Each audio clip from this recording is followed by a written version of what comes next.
it's amazing the lies that have been told about me and about Hillsong Church, etc., etc.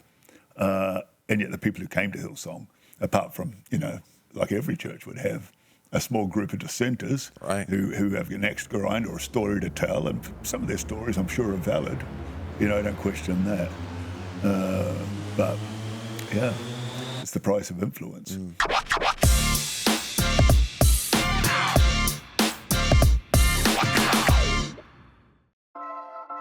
Hey guys, welcome to the Troy Gramling podcast. It is an honor, as always, to get to hang out with you. It is our goal to partner with you so that you can reach your potential. And I enjoy talking to a whole bunch of different people from different walks of life because I think they all have something that they can teach us about our destiny and our purpose and how to become everything that God's created us to be. It's an incredible journey. And today I feel very blessed because today I have somebody with me who's not only impacted my life, but I know has had an incredible impact, literally, on the world. God has used him and his wife and really his family and ministry in such a big way. And we're very, very blessed to have the founding pastor of Hillsong, an author, a leader, a teacher, Pastor Brian Houston. Welcome to the show today. Thanks for having me. It's great. It is an honor to have you. Now, I have to admit, I've heard you speak on numerous occasions. We've had you here at the church,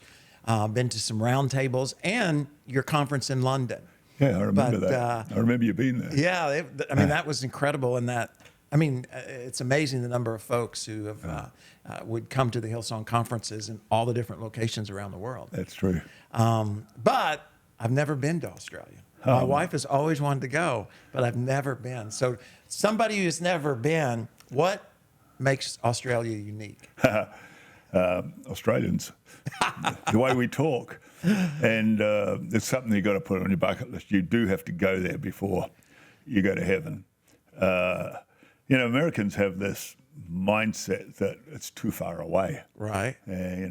People always say, I've never been on a plane 15 hours, it seems so far. But really, it's no big deal. You usually get on the plane in the evening, nighttime, and you have a meal, watch a movie, go to sleep, and you wake up and you're there. You're there. But it's a great place. It's, I think that obviously the beaches are beautiful. There's a lot of beautiful things about Australia. Most of the country is barren and desert. It's the same size as USA geographically, right? Except for our population's 26 million and yours is 330 million something.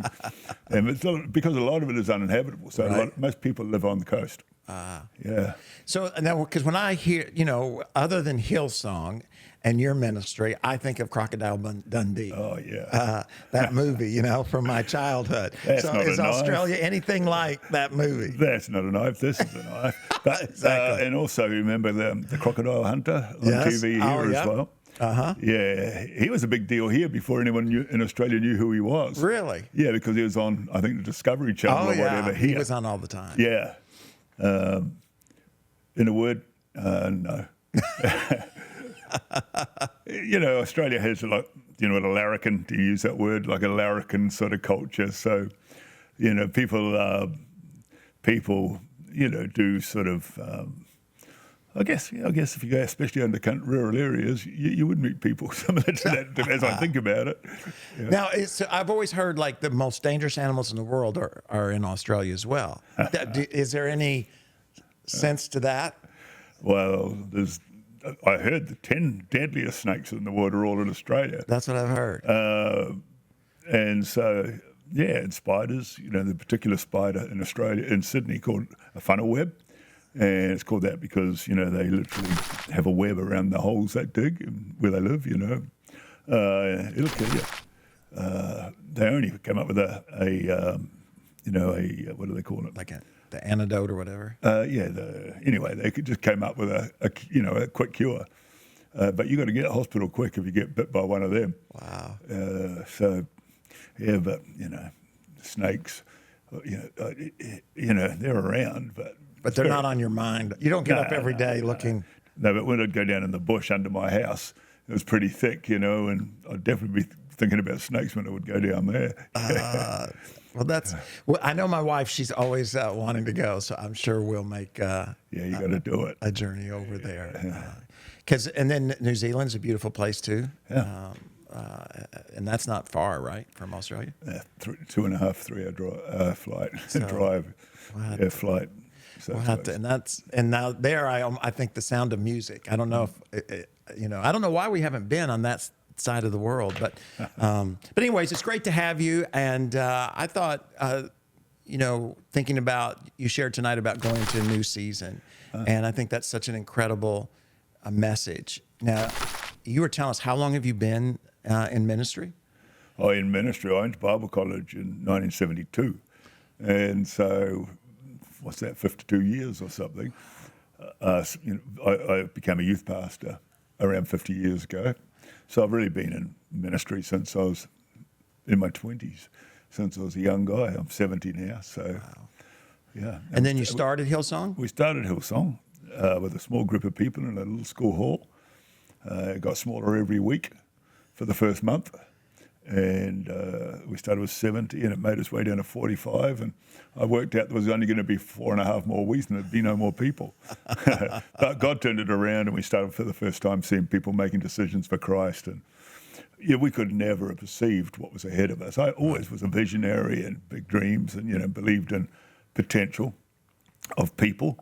Had this, fiercely determined sense of I want to serve God since I was a 5-year-old boy. So we pastored Hillsong for 40 years, and it obviously became incredibly influential and incredibly global. Yeah. So I could never have foreseen what God was going to open up. Yeah. Well, what year did you say you started Hillsong? 1983. So that's before all the books on church planning and all those things. Because I know my wife and I, in the early 90s, started a church in Arkansas. But I had never heard of a church. Only churches I knew that started is because somebody got mad and they went down the road. So did you just sense that call? Did you have a mentor? How did you go about, what was it that led you to say, we're going to start a church? I guess I just always felt like it was part of my destiny to lead a church. And so that sense of purpose and calling, that I talked about in the service or talked about here, I can't remember, but it's always been really strong in me. And even on my toughest days, I never lost that sense of wanting to, serve God, be in the ministry, help people, build something significant. So I've been blessed like that because not everyone in life has that sense of calling and purpose that God has for them. Right. Yeah. Now, were you and Bobby married when you started the church? Yeah. Our boys were very small. I think Joel was 4 and Ben was 2, and our daughter wasn't yet born. And we just started with nothing. I mean, if you saw Hillsong Music in 1983, you wouldn't have been thinking to yourself, oh, this has really got potential. No. Right. It was like a very humble start. But on the other hand, I love pioneering. Right. I love that sense of pioneering and building something. I love building. So whether it's building buildings, as a church, building a house, or building people's lives, and working with a master builder, and seeing the church. But that switches me on big time. Right. Yeah. So did you and Bobby, were you all kind of wrestling or praying through this separately? And then when you came together, you're like, wow, that's what we've both been thinking of? Or did you come home and share? How did you go from the ministry you were doing to saying, let's go do this? Well, you know what? I think we planted or pioneered 6 church services in our 20s, 6 churches. Oh, okay. And so Hillsong was the 3rd church we'd pioneered, one in a totally different part of Sydney and one up the coast from Sydney in an area called the Central Coast. And those churches are still there. They've got great facilities and buildings, and they had long-term pastors. And so, Hillsong was the 3rd church we started. And it got off to a similar start to the others, but the difference was not how many people were there, because there weren't many, it was the quality of the people. And pretty well from the start, certainly after about 4 weeks, I knew this would be our lifelong adult work. Okay. And so we just committed ourselves to it. And Bobby's always just trusted me with those things. And so she played a huge, vital role in the church. But, if when I would say, well, we're going to go out, it's an area called Borkham Hills. That's where Hillsong comes from. Yeah, so we were in the hills and we sung songs. A lot of people think that word Hillsong came out of the book of Leviticus, but no, it's pretty simple, really. And so, it was humble beginnings. Bobby's always served God with me. In the early years when she was raising children, she would watch me go off somewhere, and sometimes for as long as 3 weeks preaching, coming over here to the US or South Africa or somewhere. But God spoke to her when she was young. The fruit of my life is the fruit of her life too. And so that revelation sort of kept her on board. But when we started, she didn't really have an active ministry role in the church, just kind of all about it, like 100% in her heart and soul. But when God spoke to her about, basically women and starting a sisterhood, and ultimately the Colour Conference, which also became a massive, massive conference. You had 9 conferences around the world in, arenas and things. So, we'd been married and had started the church for quite some time before she came into that role. But Bobby and I think we're the perfect match in the sense that I'm the visionary, I'm the, we're going to do this, we're going to go there. She's always been the prophetic one, brought the feminine side to the church, and people love her, it's been a good partnership. So you began the journey with Hillsong. Now, where does the worship come from? Was that part of what you sense God doing? Are you a gifted musician? I mean, God's done so much through the worship. I'm not a gifted musician, but I always, loved worship, and I have an ear for it. I can tell what's good and what's not. Right. But really, it started in my heart. I mentioned earlier today that Bobby went to a big, influential church in Auckland in New Zealand. We both grew up in New Zealand. And that church had, they used to write scripture and songs, which was sort of unheard of then. So they would literally put music to scriptures. Right. And it was really, for its time, influential beyond New Zealand. Right. And way back then, I got it in my heart that I would love to be the kind of church that, helped other people to be all that churches to be all that God called them to be. And worship was a big part of it. And funnily, in my life, as I look back, I always worked in partnership with a worship leader. So even when I was just traveling to small towns in Australia, there was a guy who was a friend. He wrote songs, and he's a great worship leader for his time. And him and I would do it together. And even right from the start at Hillsong Church, I worked in partnership with at first a guy called Jeff Bullock, and then ultimately it became Darlene Check, etc. So it really was something I wanted to have, the kind of church that that sung worship songs that other people could connect with, sense that anointing on it and inspire other people. So it's been a big part of our journey always.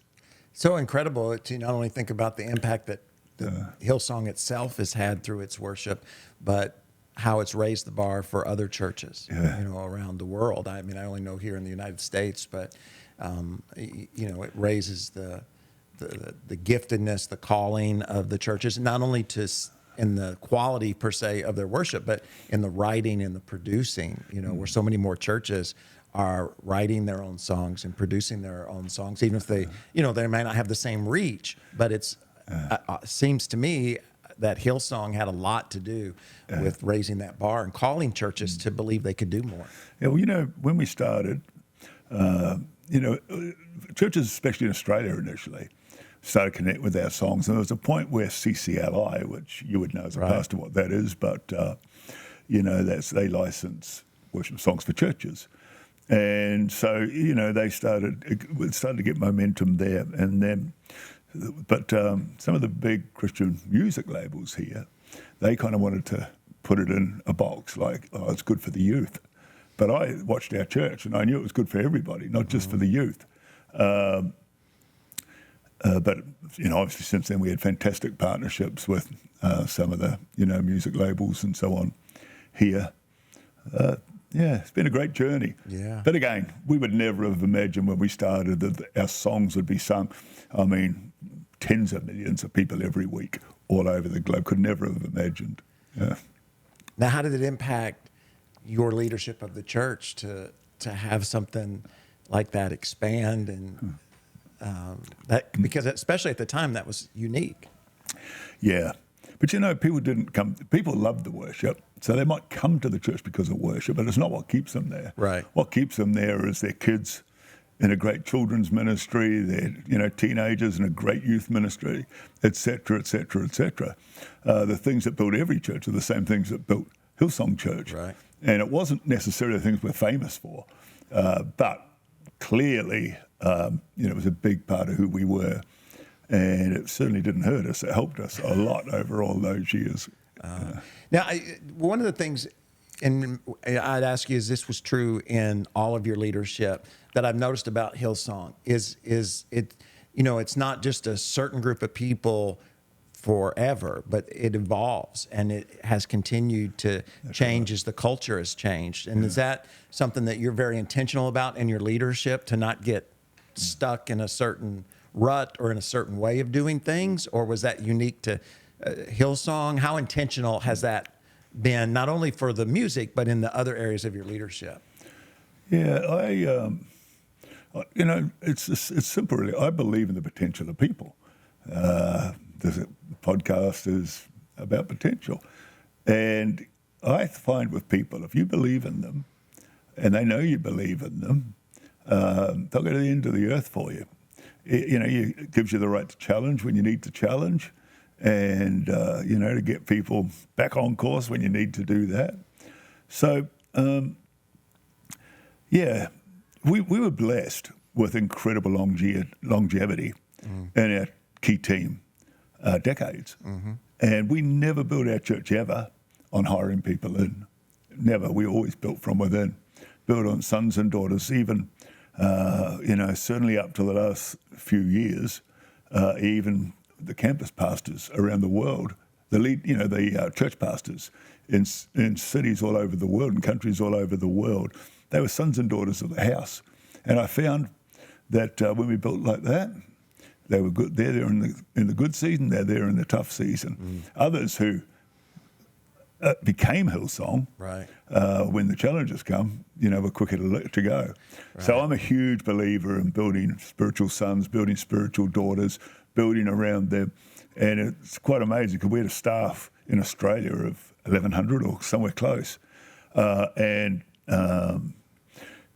you could count on one hand the people in every area, in studio and video and production, technology, every area we built from people within the house. And so I think that was a unique distinctive in Hillsong. I mean, here in America, like the terminology, I hired a kids minister, or, I hired, I know it's only a term, but Jesus said, when the wolf comes, the hireling flees, and the hireling was a migrant worker. So in Australia, in season, I'm sure here in the US as well, orchard picking was a season, and so migrant workers would come from all over the world for that season for a couple of months, and so that's what a hireling is.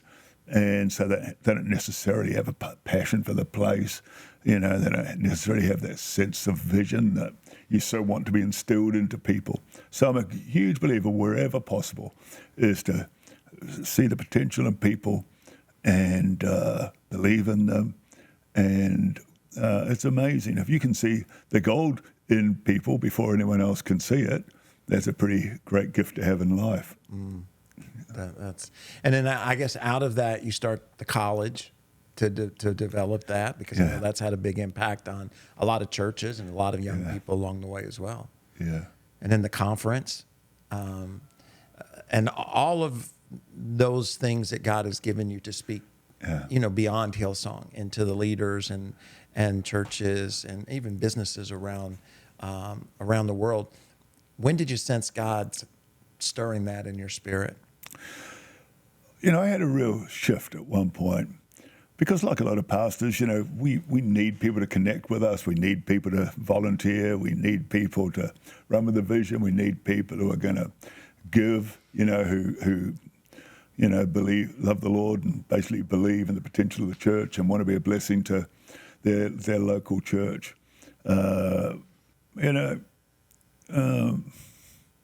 thing my father had when I was young, before we know, what everybody knows now about my father, he had that ability to see something in people. And it was interesting because our church in New Zealand was like, in the 60s, it was probably the most influential church in New Zealand. He was an evangelist and so on. But he had that gift to see something in people. And from that little church, there were people pastoring all over New Zealand and all over the world, actually, missionaries and so on. So I think some of it is a grace God puts on people's lives, and you don't have to try. It's just, it comes out of you. That it's, even that's our title or name of the church, Potential, came out of that. I've always played basketball. I wanted to be a coach, and coaching really is helping people to reach their potential. Exactly. And, the great thing about Potential is as people take steps in that direction, potential never really ends, because as you grow as a person, your potential, broadens. It gets even bigger. So it's an exciting journey to watch people and to call people to, if they'll step up into that. If only people could see themselves the way God sees them, they would get a revelation of the potential they have. Yeah. It's so easy, as you were sharing earlier today. And I just encourage you, if you go to the Potential Church channel, you'll be able to see Brian's teaching there from when he was here. But reminding people that life is a life of seasons. Yeah. And you guys have come through an incredibly challenging season. And when you look back on that aspect of it, are there some things that... what are some of the things that you reflect on when you look back through the last season that you've been through? Well, obviously, I wouldn't have made the mistakes I made that, contributed. But, a lot of the attack Hillsong came on. Whether people believe it or not, it was basically demonic. I don't think the devil's too threatened by a big church, but he is threatened by influence. Because when the kingdom of God is gaining territory, he's losing territory. Right. And so, it's amazing that the lies that have been told about me and about Hillsong Church, et cetera, and yet the people who came to Hillsong, apart from, like every church would have, a small group of dissenters who have an axe to grind or a story to tell, and some of their stories I'm sure are valid. I don't question that. But, it's the price of influence. I often wonder, because, here in the US and in Australia, I think I counted 7 documentaries that have been made about Hillsong over the last couple of years. 7.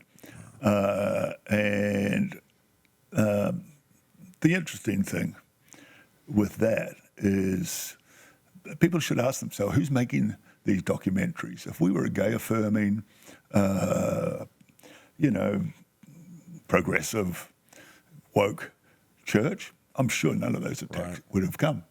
But, the devil hates, he hates influence for the kingdom of God. So I don't think those kind of attacks are going to stop at Hillsong. Right. I think in the last days, if people believe it's the last days, that, he'll target other churches as well. And if he can find a little somewhere, to ferret in there and start sowing seeds, he will do it. Right.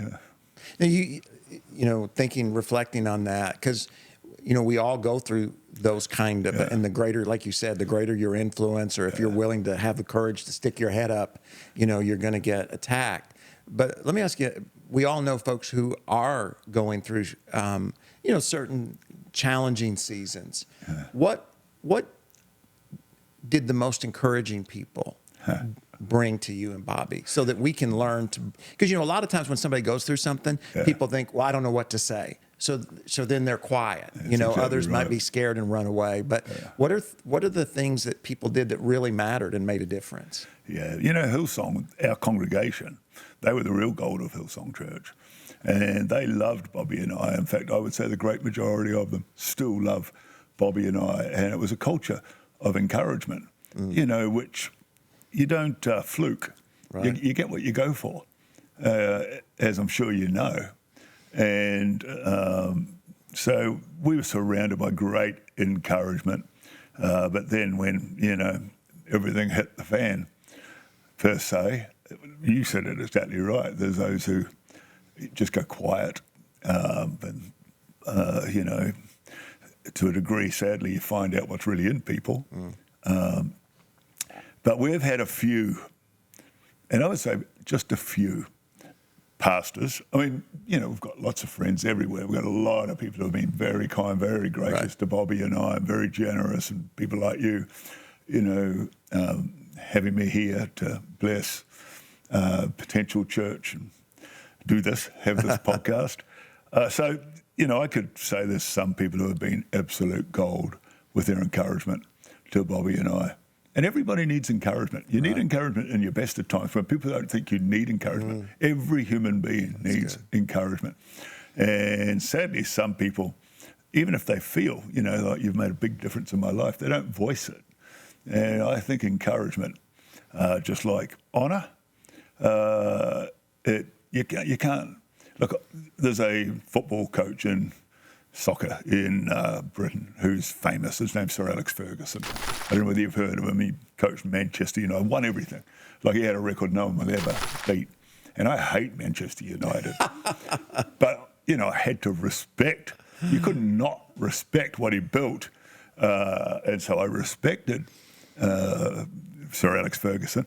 But respect and honour are not the same thing, because I can respect someone quietly, but honour always has got a voice. And so encouragement, I think, is the same. People should not underestimate the power of their voice. And they don't know whatever season people may be going through, including their pastors. And don't just think about it. Write the email, take the time to encourage them, because everybody needs encouragement. And we can all do it. That's the sad thing, isn't it? That we can all be encouragement, and often we're not.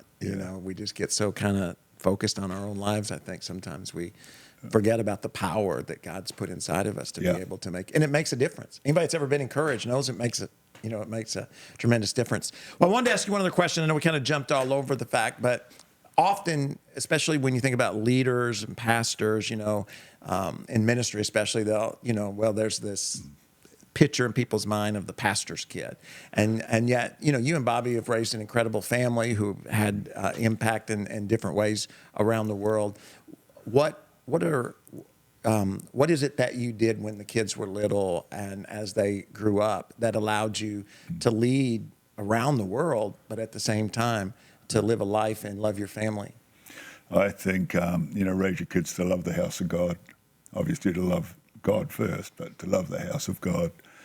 We certainly endeavoured never to speak badly about people in the church or whatever in front of our kids, or when perhaps, as happens along the way, someone gets offended, and, it can be very hurtful sometimes, being a pastor, being a leader.